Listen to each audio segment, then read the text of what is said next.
kelas 12A1, 12A2 SMK Negeri 1 Ambon, dimanapun Anda berada. Ibu sangat mengharapkan Anda ada dalam kondisi yang baik-baik saja.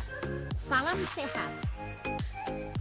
Ibu akan melanjutkan dengan materi KD 3.2.2 tentang administrasi usaha manufaktur.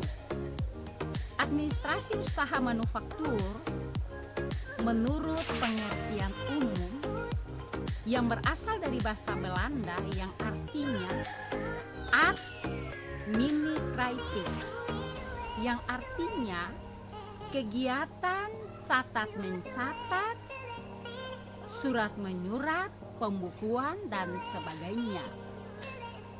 Lebih luas dari bahasa Inggris yang artinya administration, berarti kegiatan tata usaha. Menurut pendapat Dr. Sondang P. Siagiaan, MTA, administrasi adalah sebagai keseluruhan proses kerjasama antara dua orang manusia atau lebih yang didasarkan pada rasa emosional tertentu untuk mencapai tujuan yang telah ditentukan. Menurut Deliang Gi, ia mengatakan bahwa administrasi adalah sebagai keseluruhan segenap perbuatan penyelenggaraan dalam setiap usaha kerjasama sekelompok manusia untuk mencapai tujuan tertentu. Berikutnya adalah tujuan administrasi. Tujuan administrasi yang pertama adalah mencatat alat-alat, kelengkapan organisasi dan kegiatan-kegiatan ke dalam buku administrasi. Yang kedua adalah memelihara buku-buku administrasi. Yang ketiga, menyediakan, melengkapi, dan mengelola buku-buku administrasi. Yang keempat, mengerjakan buku-buku administrasi sesuai dengan ketentuan-ketentuan yang berlaku. Dengan bantuan administrasi, pengelolaan usaha khususnya penjualan dapat memperoleh manfaat sebagai berikut. Manfaat yang pertama adalah memudahkan pelaksanaan kegiatan surat menyurat dengan berbagai pihak, baik dengan pihak rekan usaha, konsumen maupun instansi terkait.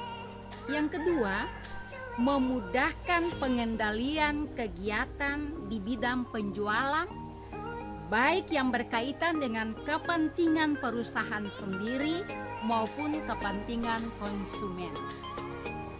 Dua, penyelenggaraan pencatatan administrasi. Barang-barang daripada administrasi perlu dicatat. Ada dua hal penting. Yang pertama adalah sistem pencatatan secara terus-menerus. Semua kekayaan milik perusahaan dicatat secara kontinu, yaitu pencatatannya secara berskala. Jadi pencatatan ini dilakukan secara berkesinambungan. Yang berikutnya adalah sistem pencatatan secara periodik, yaitu secara periode-periode yang ada dalam perusahaan tersebut. Sistem ini digunakan untuk mempermudah, menata, mengelola organisasi usaha yang dilaksanakan dalam berusaha atau dalam kegiatan-kegiatan bisnis. Adapun surat-surat perizinan usaha yang dibutuhkan adalah yang pertama adalah SITU, surat izin tempat usaha. Surat izin tempat usaha ini diurus harus disetujui oleh masyarakat yang berada di seputar kegiatan usaha tersebut. Surat izin tempat usaha ini merupakan persetujuan daripada masyarakat yang ada di sekitar tempat usaha yang dikelola. Yang berikutnya, surat izin usaha tempat usaha ini diproses pada saat kegiatan usaha tersebut berlangsung 3 bulan sebelum usaha itu dikembangkan atau dijalankan. Kita terlebih dahulu harus memproses surat-surat izin tersebut. Untuk apa? Untuk mempermudah kita berakses atau keabsahan daripada usaha kita diakui. Syarat-syarat pengajuan untuk mendapat izin usaha tempat usaha adalah yang pertama, kita harus meminta izin para tetangga yang ada di seputar kegiatan kita. Kenapa harus demikian? Supaya ketika kita mengelola atau usaha kita mulai berakses, para tetangga yang ada di seputar tempat usaha kita juga mengetahui bahwa kita akan memulai berusaha di tempat tersebut. Setelah ada persetujuan, yang kedua, izin tersebut tidak ada keberatan maka akan diproses. Yang pertama adalah ke RT, RW, setelah itu ke lurah, setelah itu ke camat, dan akan ditindaklanjuti di pemerintah kota setempat usaha yang akan kita dirikan atau kita kelola. Syarat-syarat pengajuan situ. Yang pertama adalah sekurang-kurangnya kita harus menyediakan 2 alat pemadam kebakaran.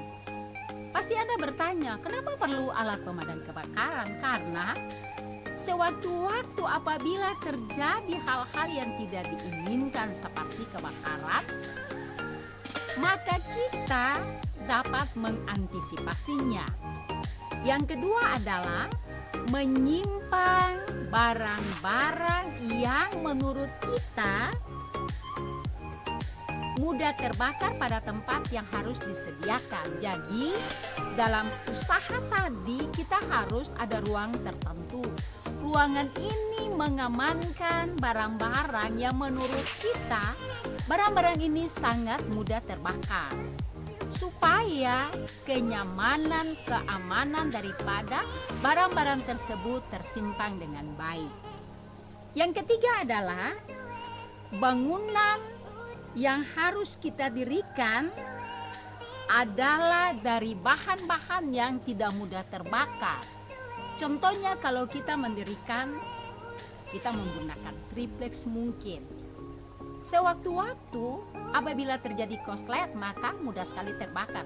Tapi ketika kita menggunakan bahan-bahan yang tidak mudah terbakar, maka sewaktu-waktu terjadi sesuatu maka kita akan ada pada kondisi atau posisi yang aman. Berikutnya adalah syarat-syarat daripada kesehatan. Yang pertama adalah harus menyediakan atau kita harus menjaga kebersihan lingkungan tempat usaha kita. Yang kedua adalah kita harus menyediakan tempat sampah. Dan yang ketiga adalah kita mencegah kemungkinan terjadinya pencemaran lingkungan. Yang biasanya Anda mendengar tentang bahaya-bahaya kalau lingkungan kita cemari dengan membuang sampah tadi tidak pada tempatnya. Kita tidak menjaga kebersihan dalam lingkungan usaha yang kita kelola. Dan yang keempat adalah menyediakan alat-alat pertolongan pertama pada kecelakaan yang biasanya disebut dengan P3K. Ini bisa Anda lihat pada usaha-usaha di seputar tempat tinggal Anda, seperti pada CV, firma, PT, atau usaha-usaha sejenis lainnya. Mereka biasanya menyediakan alat pemadam kebakaran dan P3K, pertolongan pertama pada saat terjadinya kecelakaan. Syarat-syarat menjaga ketertiban. Yang pertama adalah harus menjaga ketertiban di dalam lingkungan usaha. Dan yang kedua adalah kegiatan usaha harus dilaksanakan sesuai dengan jam kerja yang diterapkan. Maksudnya untuk apa?